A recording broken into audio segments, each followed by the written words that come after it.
otherwise, but we love to see you all. Welcome, I'm Dan Tranco here in Nashville with Tennessee Alliance for Progress, which is one of the main sponsors of this event, along with the Nashville Peace and Justice Center and the Wendland Cook Program for Religion, Labor, and Ecology. And we have another 20 or so co-sponsoring organizations across the state and the Southeast. This, of course, is our third workshop in our new Green Economy Compass Conference, and really excited to hear our two speakers. And so I will turn it over to Nikki.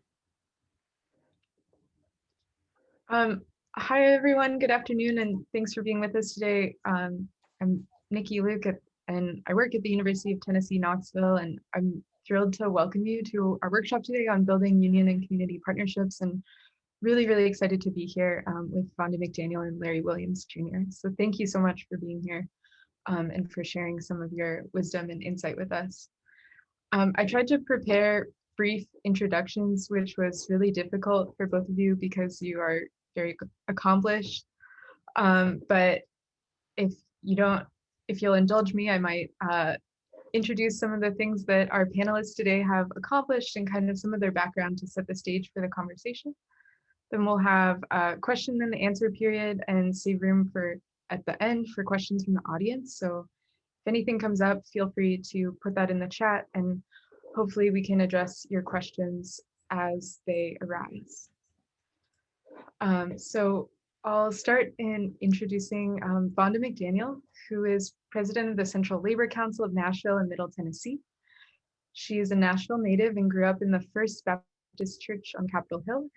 Her union career began when she joined the United Rubber Workers, which has since merged with the United Steelworkers at the Bridgestone Firestone Laverne plant. Vonda has held numerous union leadership positions as a shop steward, trainer with the Steelworkers Women in Steel Initiative, and at her local union pension and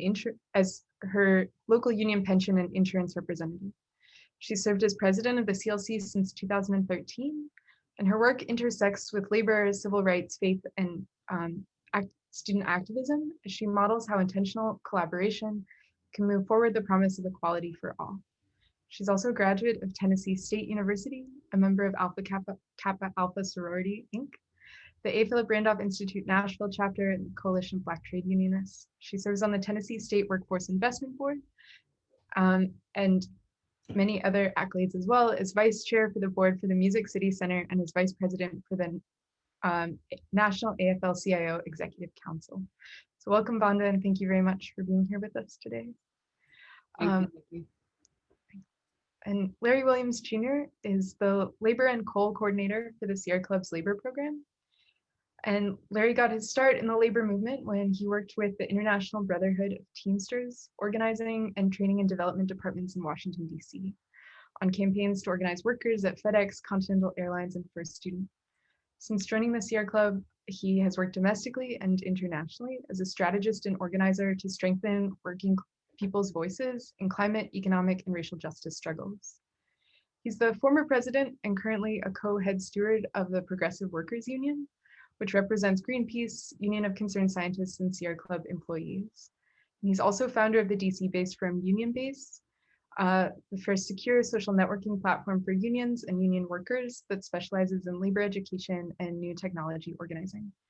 I also understand that Larry spent some time as a young person north of Memphis in Tennessee, and we're happy to welcome him back, if virtually, to Tennessee. So thank you also to Larry for joining us.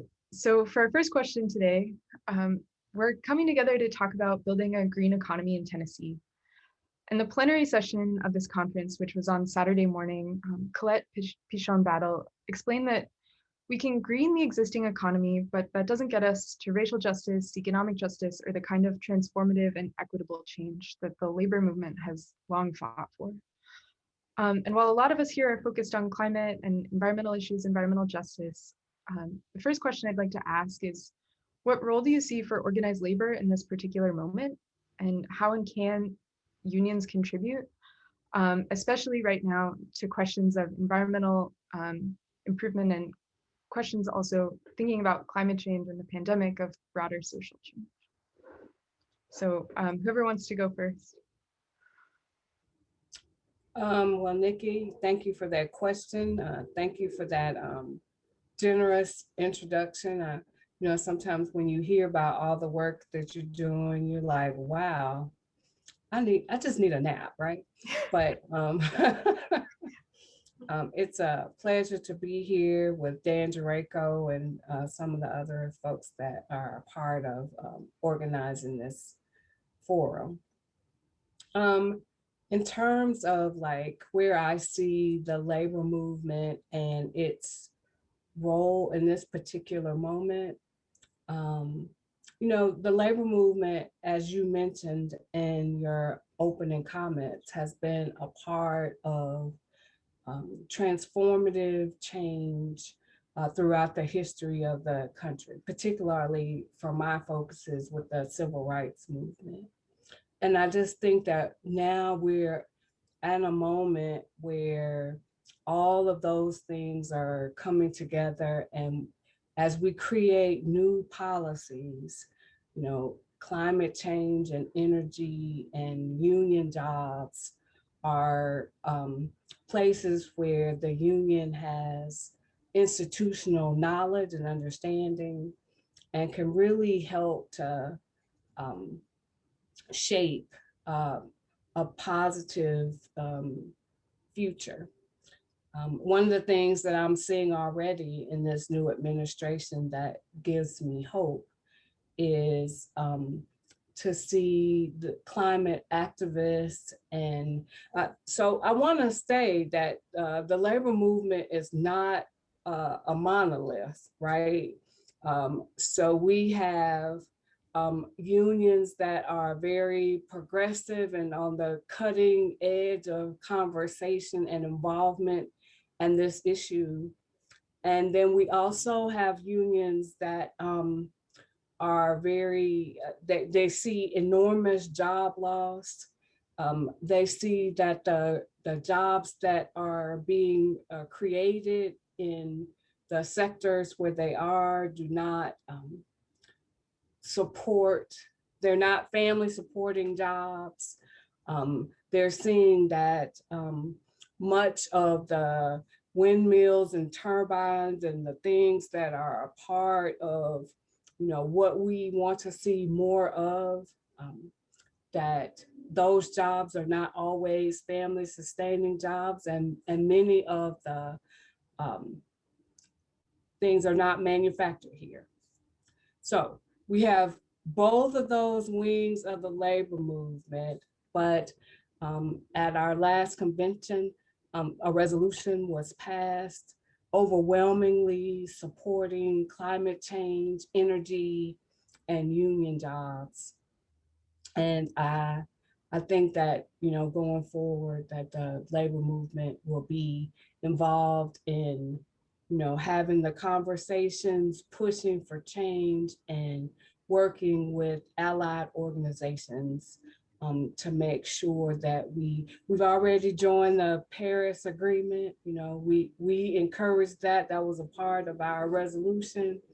And the principles that are part of that accord, working to make sure that they're fulfilled.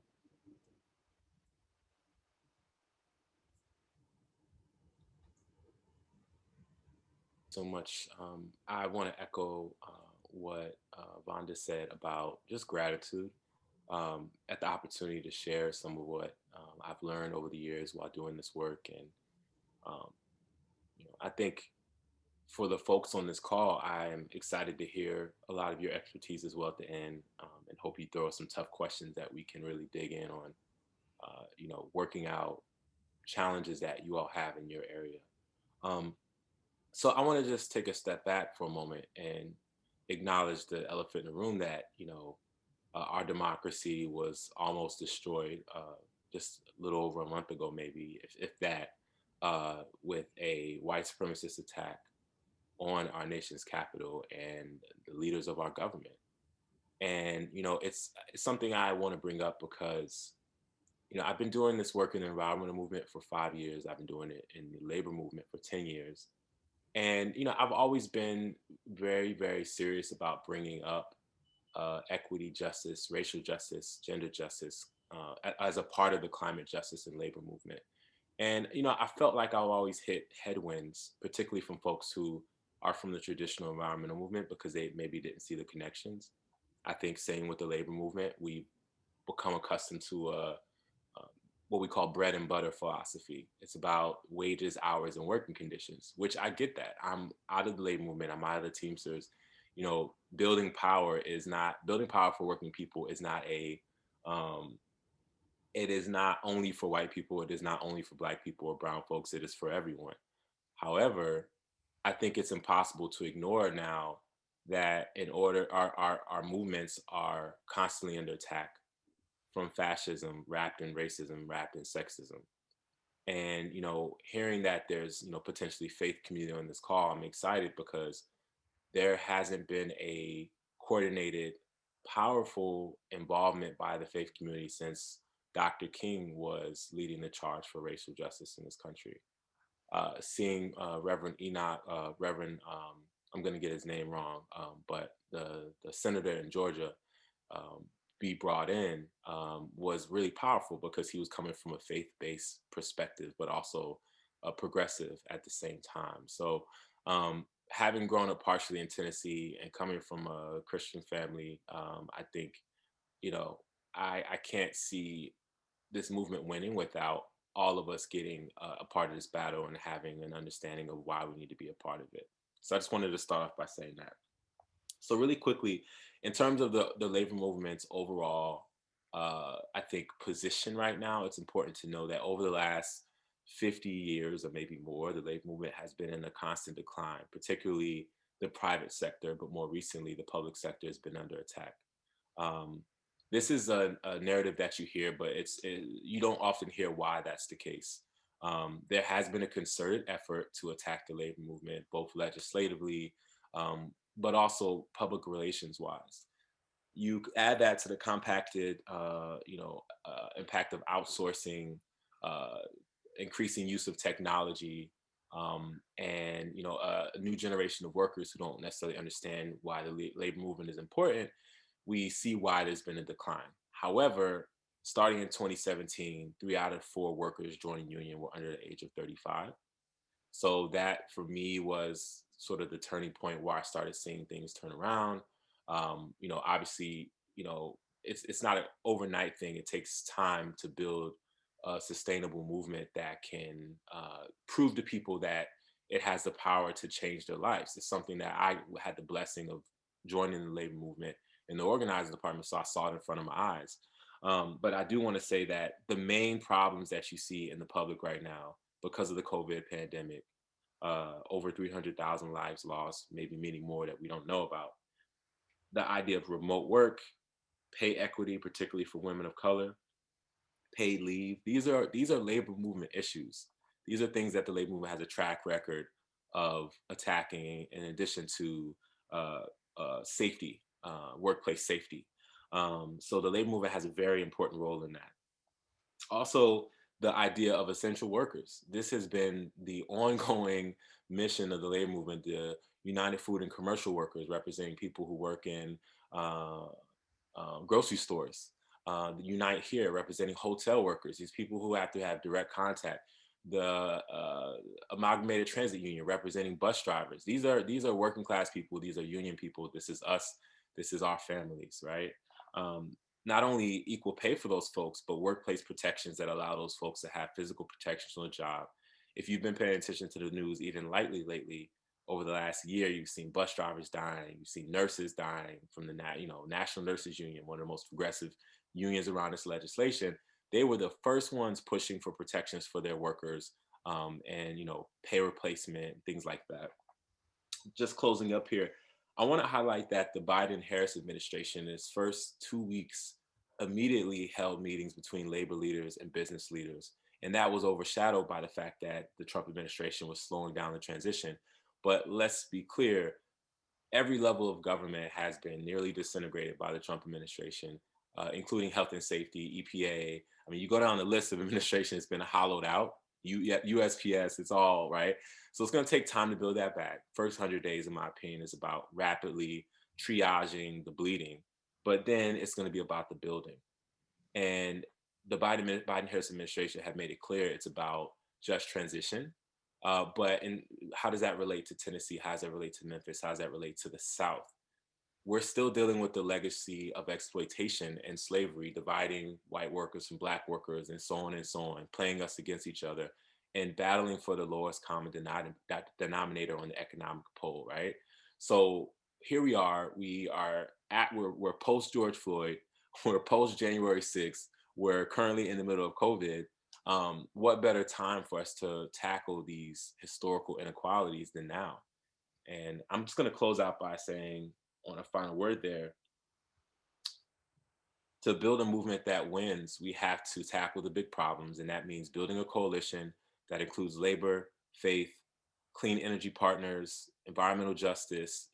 To win, we literally need everyone. And I know that sounds like a broad statement, but you know, we could talk a little bit about a specific example, but I just want to point out that the other side doesn't make any qualms about teaming up to win.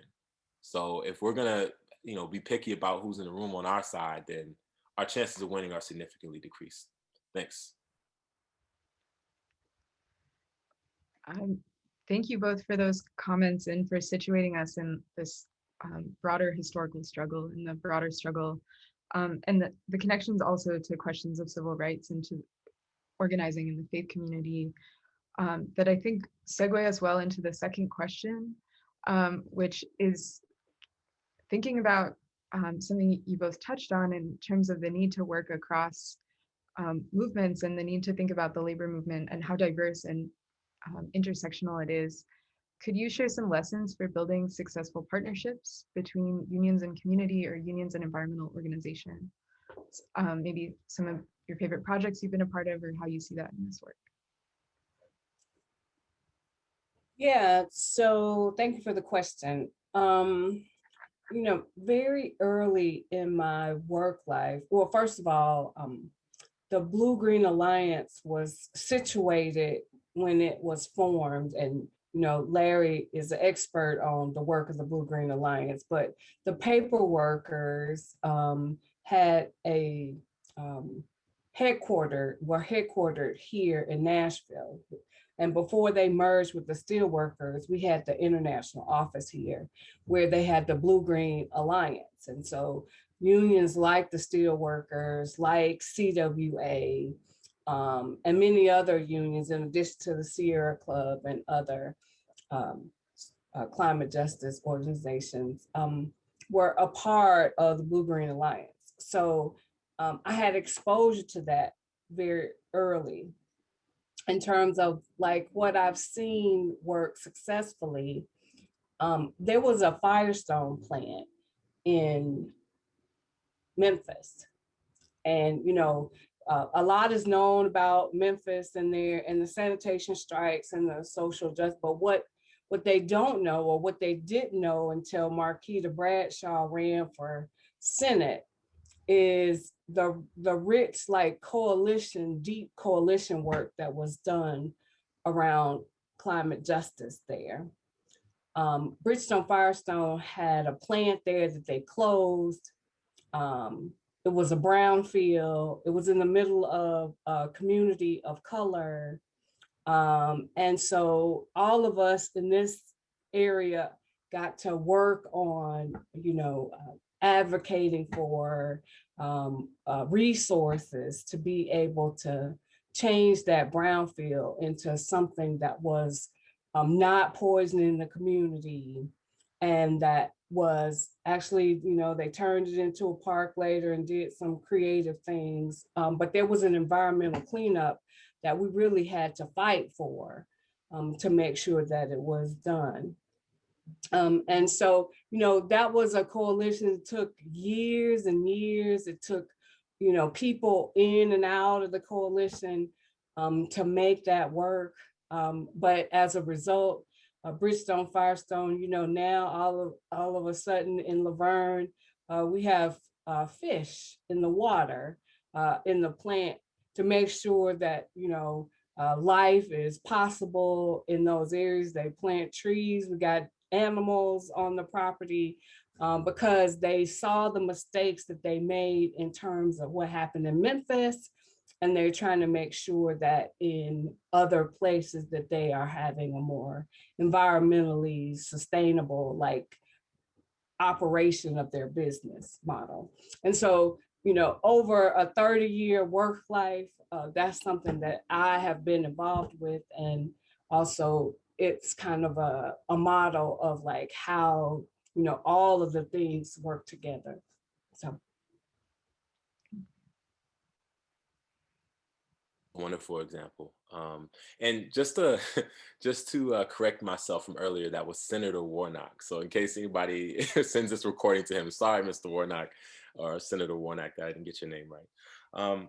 So I think that was a great example. I think I'll dovetail that with an example in Illinois, the Future Energy Jobs Act, which was really I think a feat of amazing patience by so many partners that it stands as a really great example of how you build a coalition to really fight for government dollars to try to impact the local community on a number of levels. So I'll just break this down a little bit really quickly.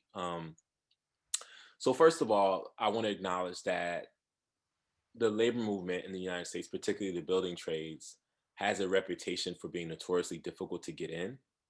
Very powerful, one of the most financially stable parts of the labor movement, but also very white, very male. There is a recorded history of the discrimination in some parts of the country, particularly against African Americans.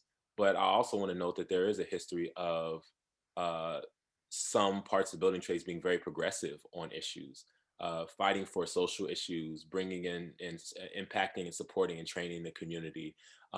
You could look at what Art Shanks is doing in California, training folks and putting them into the building trades from the community who had troubled backgrounds, giving them pre-apprenticeships and apprenticeships to prepare them for careers instead of just jobs.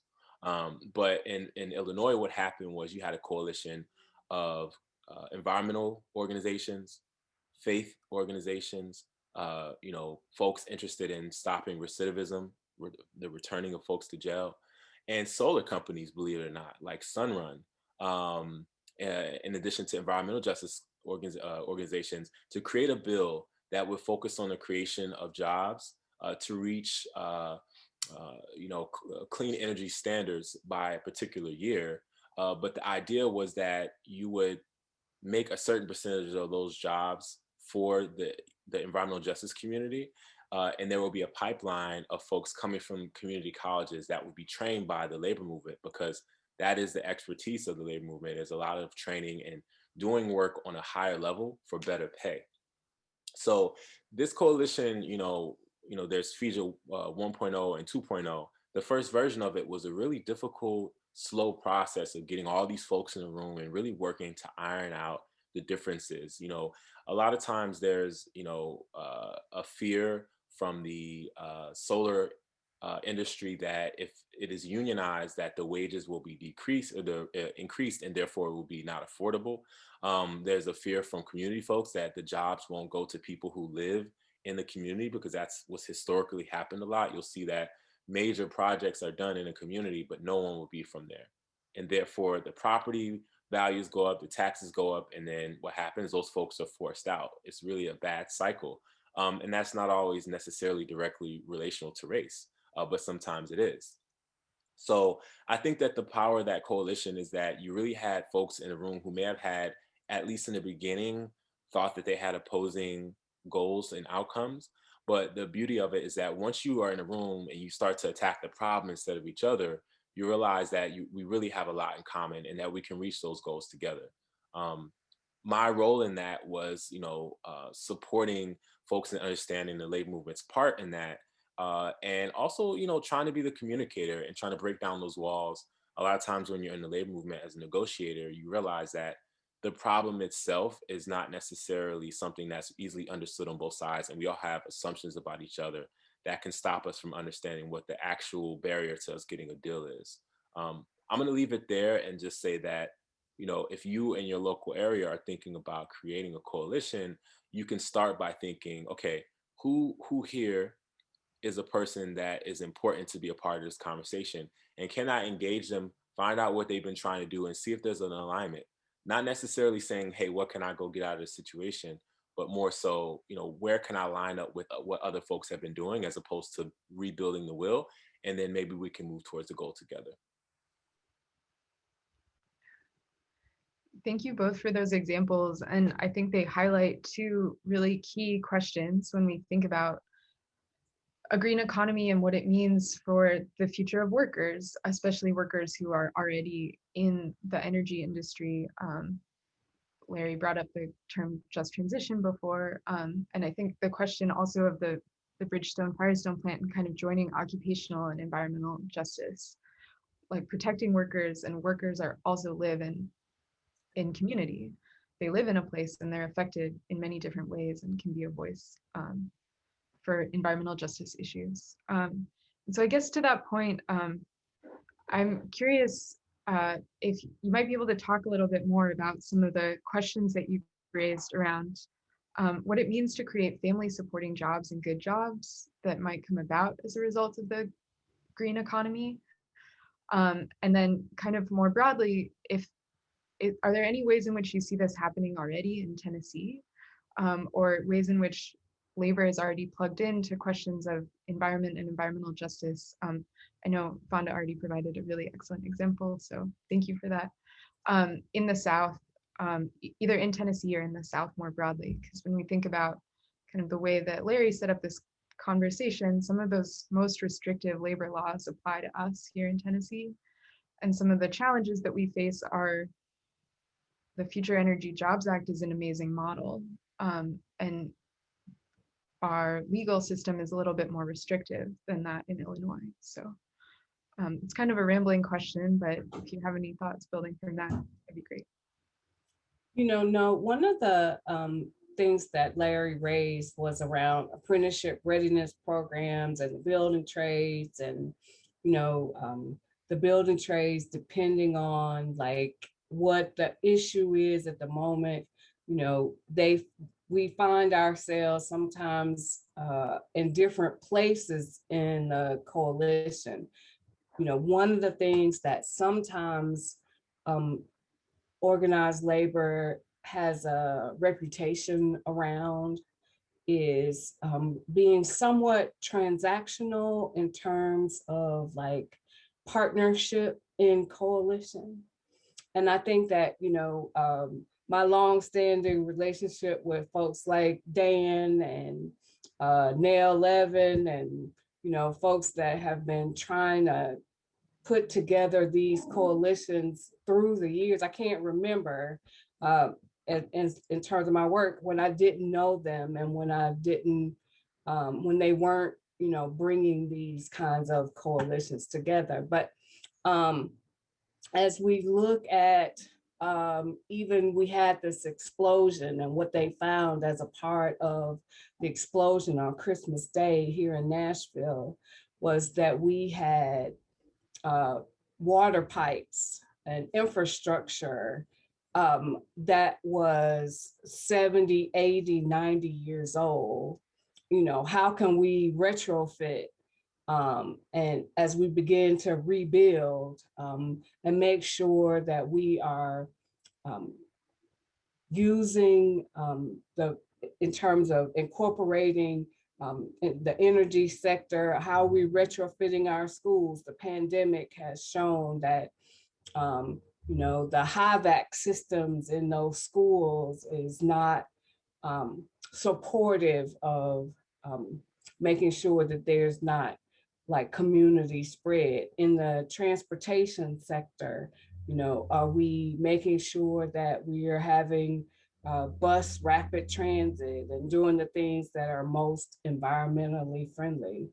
And as people experience job loss or are impacted by some of the, are we making sure that they have the supports and through workforce and in terms of income support, that they can transition into the new opportunities that are created? I think that that is the work of coalitions, that is the work of unions, and that is the work of our faith partners to make sure that, you know, when the Pope, you know, talks about that we should be um, taking care of the earth in a more sustainable way according to our faith traditions, then we really have to take a look at how we're living and what we're doing. So those are just a few of my thoughts.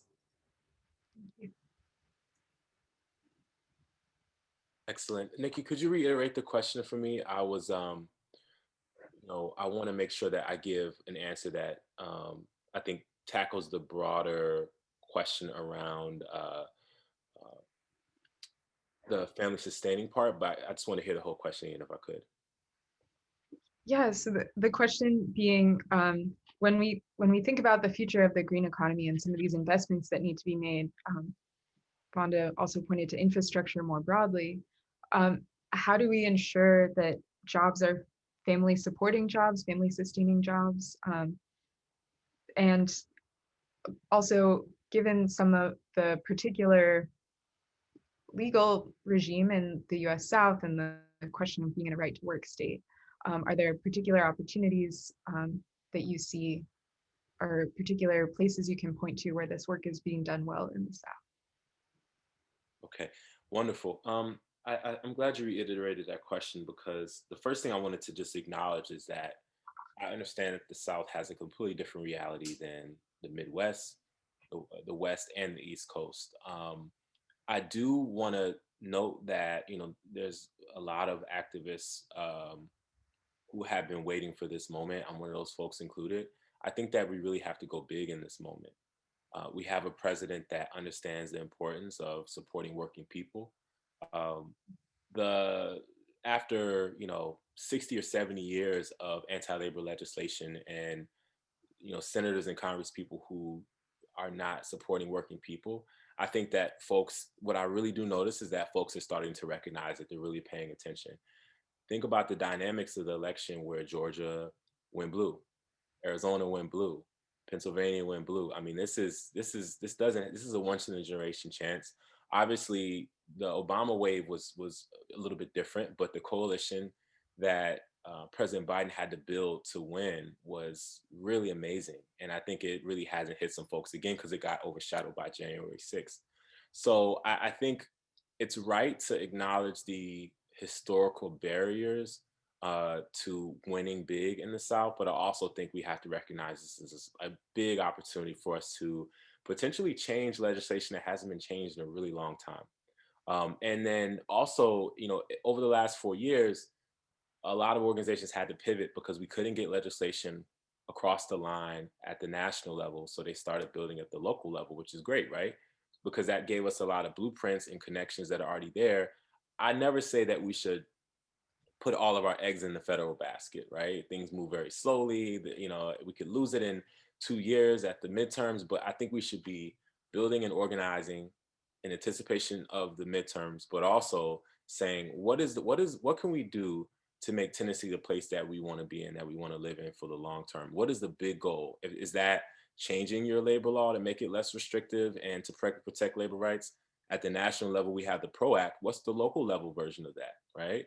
And that's about protecting the right to organize. And a lot of, you know, I'll just say that, you know, 1947, the Taft-Hartley Act was passed.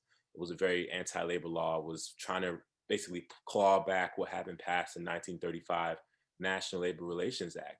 And then also over the years, there have been so many pieces of legislation that have been passed to exclude farm workers, immigrant workers, Latino workers, Asian workers. You know, they've been systemically excluded from these things. And I think now is the time to think about how do we turn the tide on that. In terms of the family supporting wages thing, I just want to identify that if we do not make the transition to clean energy one that is focused on supporting working people and working families, it is traditionally going to go to the lowest common denominator. This is why, you know, Tesla and some of these companies decide to build in the South, because they know they can skirt labor law. there are major campaigns, organizing campaigns going on at Amazon, Google, Instacart, and all of these companies, both in the factories and the offices. This is not something you would have heard 3 years ago, 10 years ago, even like a year ago, right? So there is a national change in consciousness at the working class level. How do we execute on that and deliver change? I think one example of how the environmental movement can, or I should say the environmental business community can overlook the importance of this. There is a company, a solar company, that actually, I don't know if this is still true, but it very recently had people making solar panels in prison. So, these are jobs that should be family sustaining jobs. A way to look at what that looks like is you can go to MIT, the MIT Family Sustaining Wage Calculator, and there's ways to apply the standard of pay to that calculator to see what would it actually take in any given state for a family to survive, a family of one, two, two folks with 3 children, and so on and so on. So I encourage you to visit that and then think through, okay, are people in my community even making enough to support themselves? And if we wanted them to, how would we get them to that point? And keep an eye on national legislation for the minimum wage as well.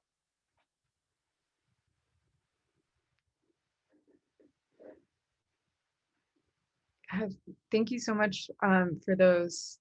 And thanks, Larry, for putting the link to the MIT Living Wage Calculator in the chat too. So I have a couple other questions that I've prepared, but I also want to make sure that we have time for questions from the audience. So if anybody has anything that's come up, please put that in the chat so we can start to answer some of your questions as well. I know everyone here comes from really different contexts and might be approaching these questions of what good jobs in the green economy look like in different ways. And so we have had one question so far that comes from Mark. So they're asking, when it comes to union activity and advocacy on social issues, how can unions help mend relationships between rural and urban America? Would union goals benefit rural workers? Is that a possible starting point to advance climate society goals, or are the values between rural and urban workers that vast? I don't know if anybody wants to take that one on.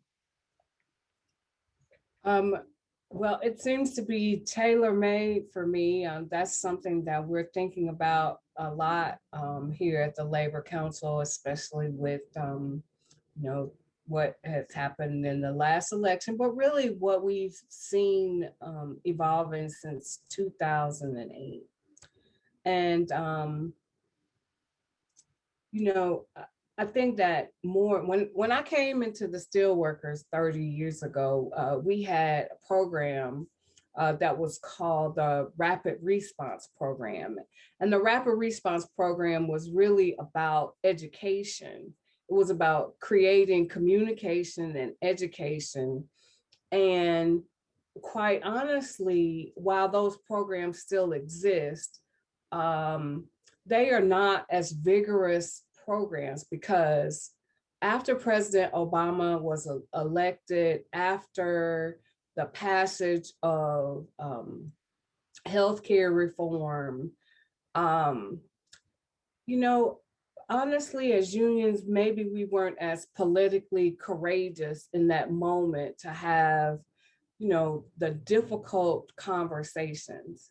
And so what we saw in that period was, more and more people communicating with our members than we were. And the trusted sources of information seemed to change during that period in a way that, perhaps we weren't paying attention to. And so as we try to knit together and speak to the needs and aspirations and concerns of rural members, I think it starts with Labor Council like mine is centered in Tennessee, in the middle of the state, but our jurisdiction encompasses most of all the counties that touch Nashville. And so getting out of the cities and talking to our members wherever they are around what they care about, I mean, that's real coalition building. And I think that it is the role of the labor movement to figure out how to do that better, but it's also the role of, you know, all of the coalitions that are represented on this call to figure out how to like rebuild the patchwork of democracy. Because I think that it's been fractured in very critical ways. Thank you. I think I'll leave Vonda's answer to stand there.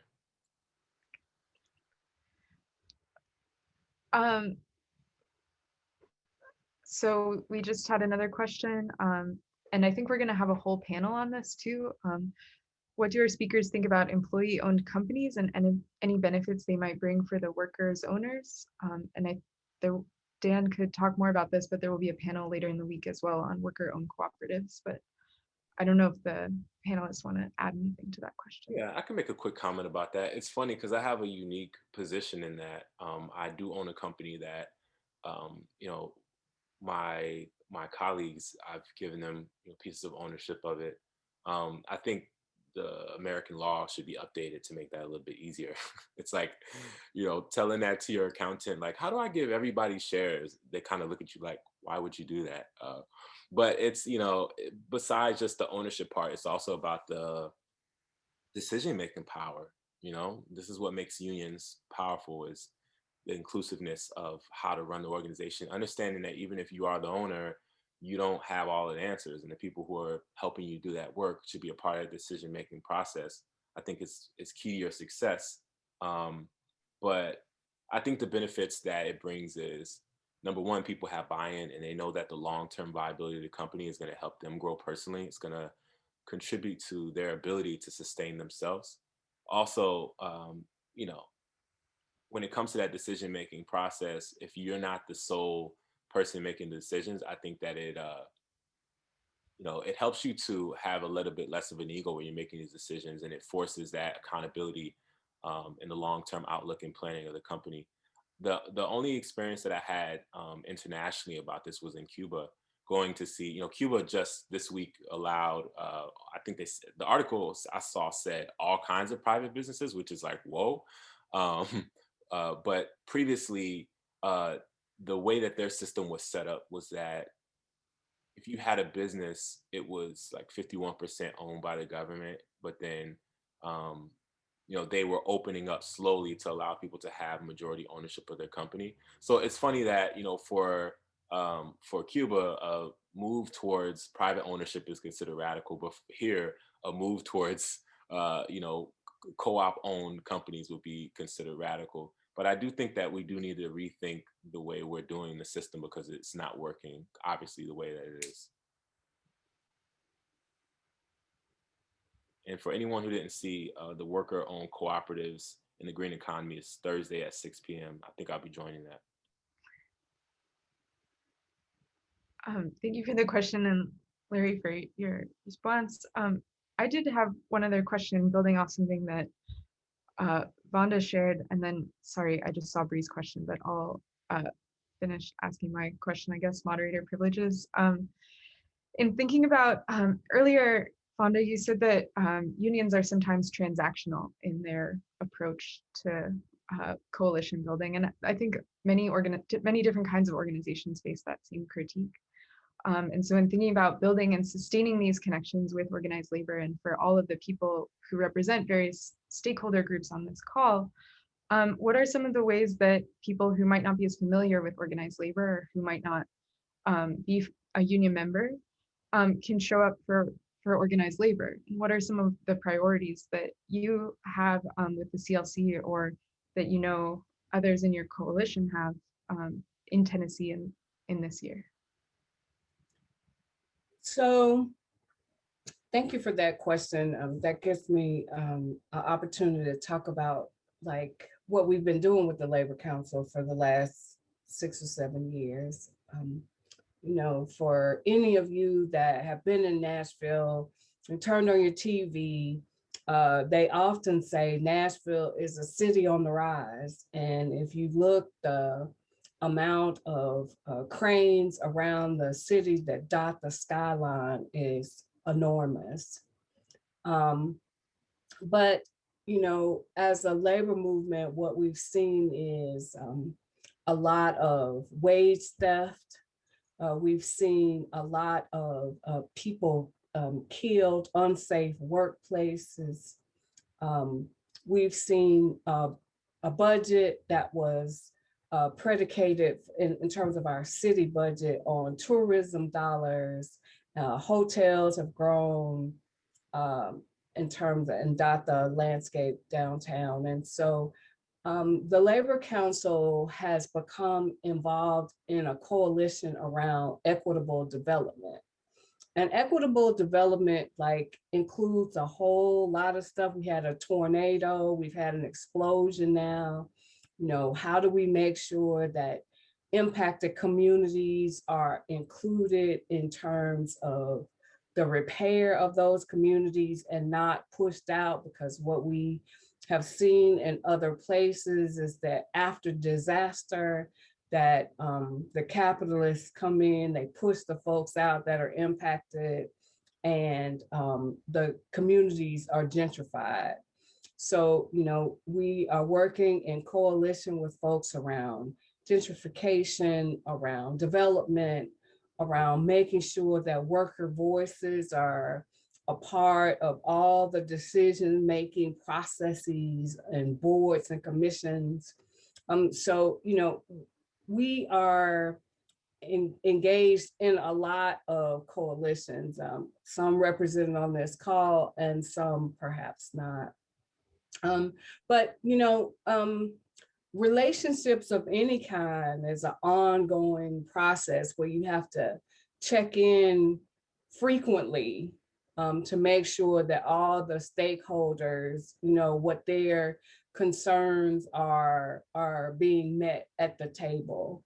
And it may not be that there's always intersection but that doesn't mean that you cannot be an ally.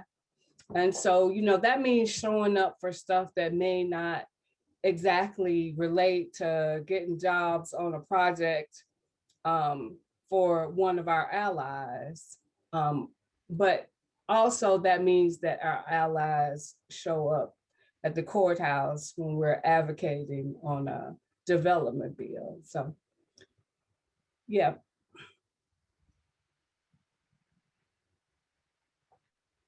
A lot going on in the chat. Yeah. Yeah, I think Vonda's answer there was, in line with what I was with what I would say. I was wondering if you wanted to go to one of the questions in the chat from there. Sure. And thank you also for highlighting some of the work that you're doing. It looks like maybe we can start with Jason's question. And Jason, I don't know if you want to take yourself off mute and explain a little bit more in response to what Larry shared, but Jason asked, what are some of the best unions don't seem readily accessible to communities of color, in my opinion. What are some of the best practices to establish relationships from the ground floor? How do I plug in? How and where? Yeah, and so to clarify what Larry was asking, I'm just asking in general, just from electricians to plumbers to HVAC, just doesn't seem that there's a smooth pipeline. Seems like it's a lot of hurdles to get people who need the jobs to these unions that I've always heard need workers. So thank you for that question, Jason. When you look at historically, the history of the AFL and the CIO and how the craft unions and what their policies were, many of them had race clauses historically. I mean, there's a lot of deep history there. But if you haven't heard, in Nashville, there's a program called MC3, Music City Construction Careers. And Music City Construction Careers is a pre-apprenticeship program that's a partnership between the Central Labor Council and the local Building Trades Council We work with the ministerial alliances, the Catholic Labor Network, many of our community partners trying to identify women of color, immigrants, veterans. We give them a bit of orientation, safety training, and then we have 15, crafts unions that we have apprenticeship access to. There are some diversity, have been some diversity issues, but I think you would be pleasantly surprised if you walk through the apprenticeship halls at night around the emerging diversity that is, we're seeing. I mean, because there's so much development in Nashville now, there's an opportunity to change the workforce. We also have an aging workforce, which is not just a Nashville problem, but a regional issue.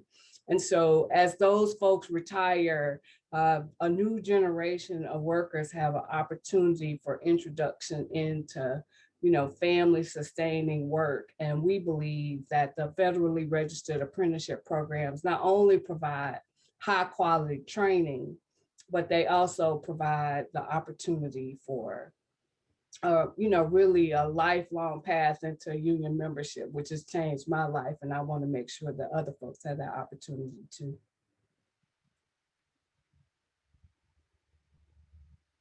This is why I love teaming up with Vonda on these things, because she always just like sets it up perfectly and just knocks it out the park.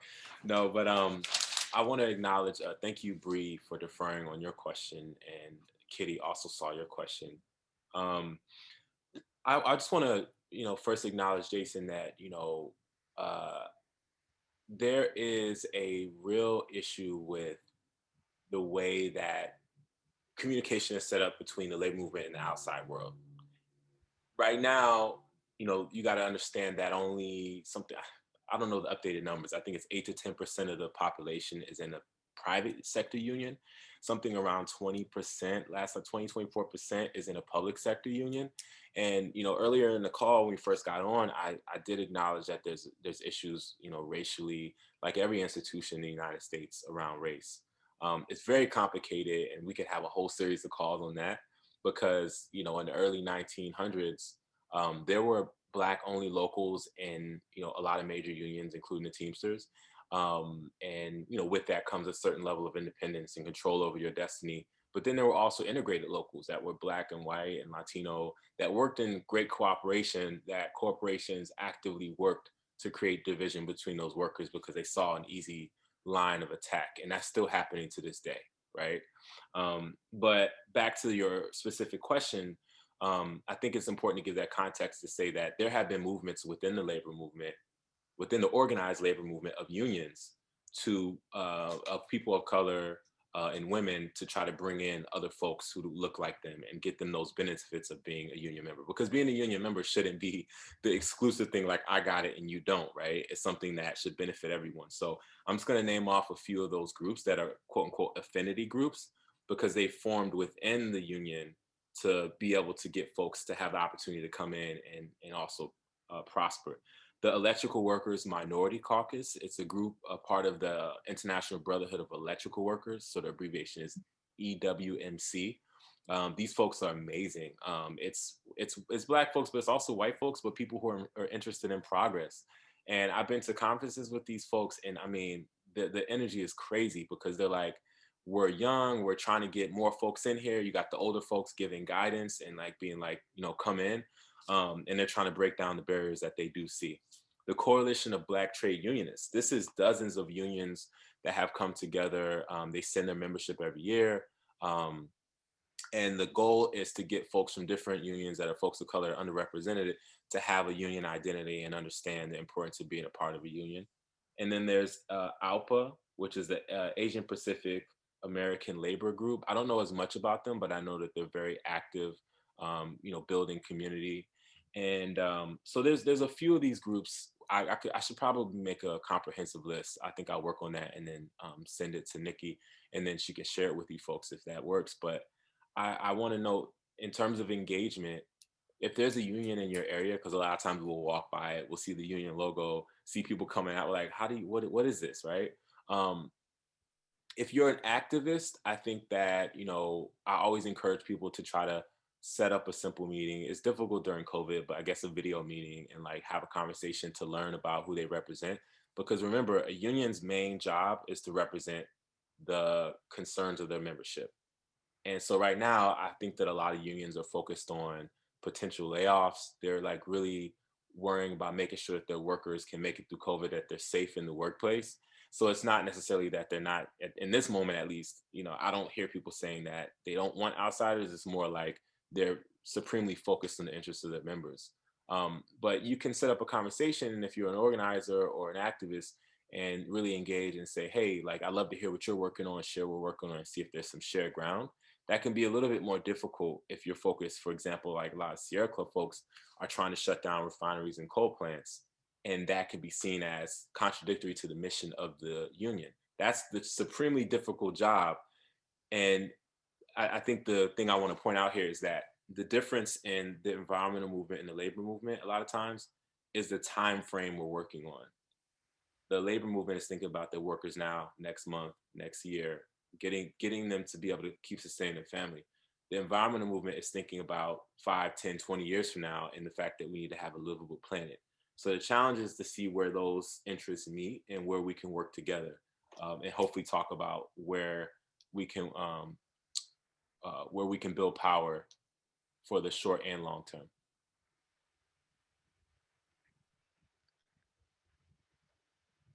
Thank you both for those questions, for those responses. I know we're running at the end of the hour, and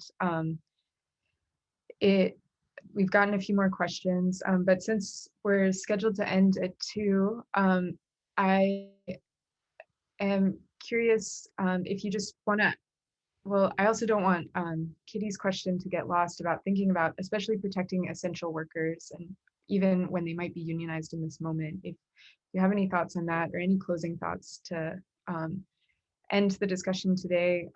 This, again, has been such a thought-provoking panel, and I'm really grateful to you both for sharing your insights and thinking about working with unions and building union community support in the green economy.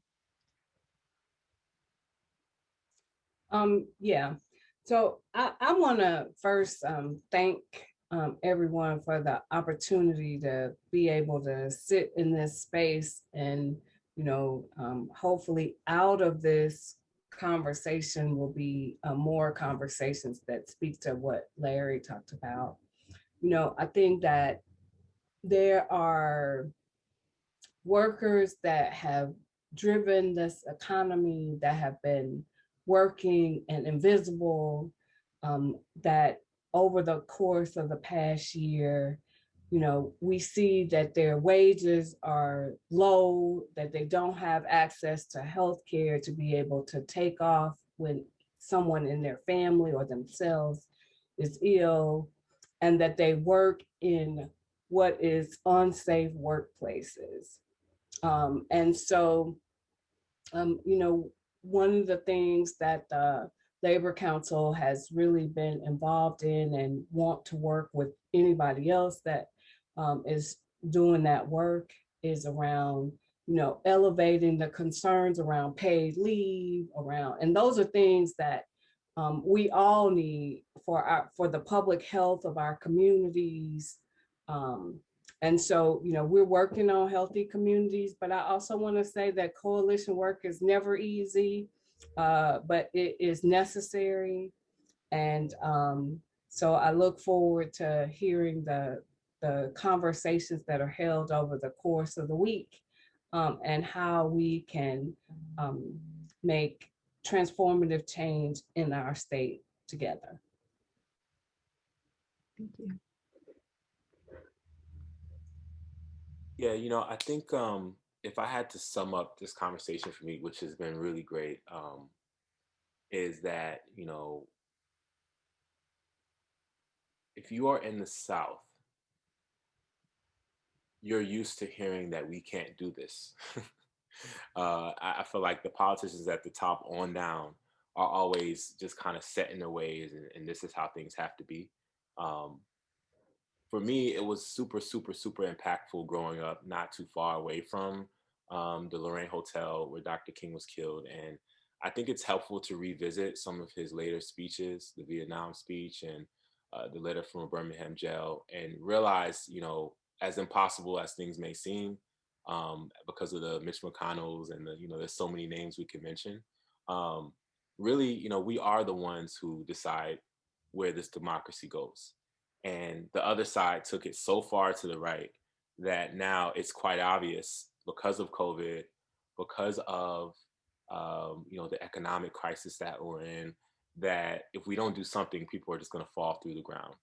And so, while we're of course wanting federal stuff to happen to support people through COVID, we know that no matter what, it's not going to be enough.